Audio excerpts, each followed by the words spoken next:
Hello, this is Mark from I Am Organic Gardening, located in Zone 6B.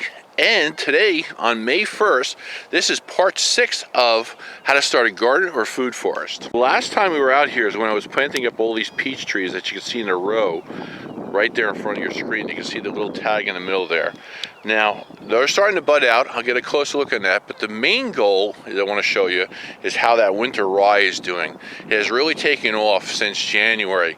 We've had a really crazy winter, as you know. Everybody's wishing that spring was, it's definitely here, but, just about 2 hours away from us, we had snow once again up in the hills. Now, that can change dramatically overnight, and it was very cold the other day, and we just got past a 3-day rainstorm, and I wish I got videos out to you sooner. But this is what the weather pattern is doing for us this year.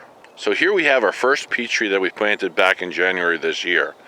Now you can see that it's forming some nice leaves and coming out of dormancy here. Now we'll always be showing you an update throughout the whole season, how quickly and more branches that will come out of just this grafted rootstock over the year to come, and how quickly it will grow in your garden. Our main focus today is all this beautiful winter rye that we have down growing our soil below here. Now, this has done an amazing job as keeping everything in place and growing our soil, taking carbon dioxide out of our atmosphere and placing it into the ground, feeding all those microbes. Your organic matter will do that, of course, and your worms will break it down. But the percentage, and that's only about, like, say, 30% of all that information I just said to you, is actually doing the job. 70% or more, they haven't really figured it out yet, but they know it's a high number. At least 70% of what's going on in your soil is contributed to basically that solar energy coming down, hitting that beautiful green leaf and taking carbon dioxide out of the atmosphere and feeding your soil. That's what makes your soil come alive, because it feeds all the microbes, all the nutrients that it needs, and also the sugars that it needs to make those microbes around. So my main focus today in this video is I want to show you how important it is to keep a living root in the ground as much as possible. Now with our peach tree here, this is doing the same job as our winter rye. Anything that's a living root that you can keep in the ground 24/7, 365 days a year is going to do a fantastic job to maintain your healthy soil and recycle nutrients and feed that soil liquid carbon. Now, both of them, like I said, are doing the same job. The only difference is that the winter rye is covering more area than the peach tree because it's young.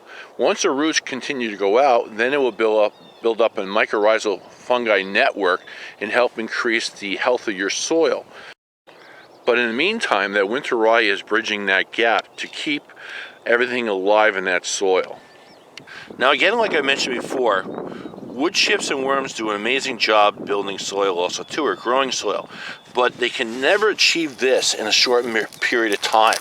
And this is what I'm seeing here, is all these roots and there's air gaps. There's no way worms can do this, or wood chips can do this within, say, about 2 months or 3 months. This is the purpose of growing a living root in the ground. So to keep my garden alive until the trees become more mature later on, and also I want to grow and feed that soil all the time, I'm falling in love with where we're going to be planting up the strawberries that are in the white box. I have 1,000 strawberry plants in there. Now I'm going to show you a quick method that the way I do it and to plant them up. And what's nice about that, again, it's going to bridge that gap of keeping a living root in the ground. And I'm just, again, falling in love with these strawberry plants as just a nice way of keeping our garden soil alive. Plus, we get the benefit of strawberries from it too. So it's serving two purposes here. So I'm going to be planting up the strawberries between the peach trees in a row. And the peach trees are anywhere from, like, say, 10 to 12 to 15 feet apart. I never really measured. I just went down in a straight line. So we're going to cut the winter rye short to the ground with a lawnmower in the background there. Then we're going to lay the garden hose down, and then we're just going to take a flat shovel and just dig a little bit of a trench or a ditch with it or something like that straight into the ground. I'll show you all this procedure, and then we're just going to apply our strawberry plant and push the soil back.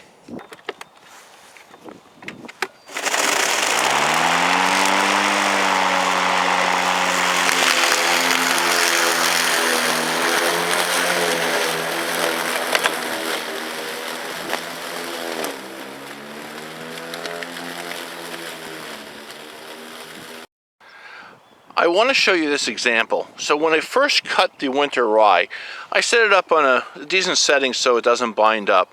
And then when I cut it pretty short to the ground, then I go back one more time and set it at the lowest setting. And I will go by and scalp that soil. So I'm cutting the roots off pretty much, or the plants off right at soil level there, so they won't grow back.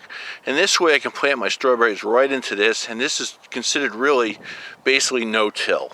So to plant my strawberry, I just take my shovel, push down in the soil, like so. Now you can pull it towards you, or just wiggle it back. You don't want too much. You don't want to compress the soil too much. Now I have all that living root in the ground, so I'm not really compressing the soil because that soil is going to rejuvenate itself. Now just come back, and what you do is you just come down and push the roots in on the side, lift it up so the crown's level with the ground, like so. And that's all you have to do. And it's all set for life. That's simple. Now here's a perfect example, the correct height you want here. You don't want the roots exposed. If you expose the roots, they're going to be exposed to the elements and they're going to dry out and your plants are going to suffer from it. Now if you plant too deep, way in the ground, what you do is you're going to cause a little bit of disease or rotting problem. Now, again, it doesn't have to be too exact. I've never really lost too many plants or strawberry plants. It's probably due to them not being healthy when I originally got them in the shipment. Now, if I plant to say 100, I'm going to lose, like, say, maybe, I don't know, 2 or 3 of them out of the whole batch. But again, don't fear it or something like that. They will survive and they will take care of themselves. I want to thank you very much for watching today. I'm going to go inside and upload this video for you. If you have any questions, leave them in the comment below. I have 1,000 plants to plant today. I don't think I'll get them all done today, but tomorrow we're expected to jump from beautiful 60 to 70 degrees right now, currently, to almost 80 to 90 degrees tomorrow. So I want to get things going here or something like that, because I think we're going to jump right into this hot weather just way too quick. But again, thank you for watching. If you enjoyed it, please share and like, and I will see you shortly. And we'll be back in the food forest very shortly to plant up some more sugar snap peas.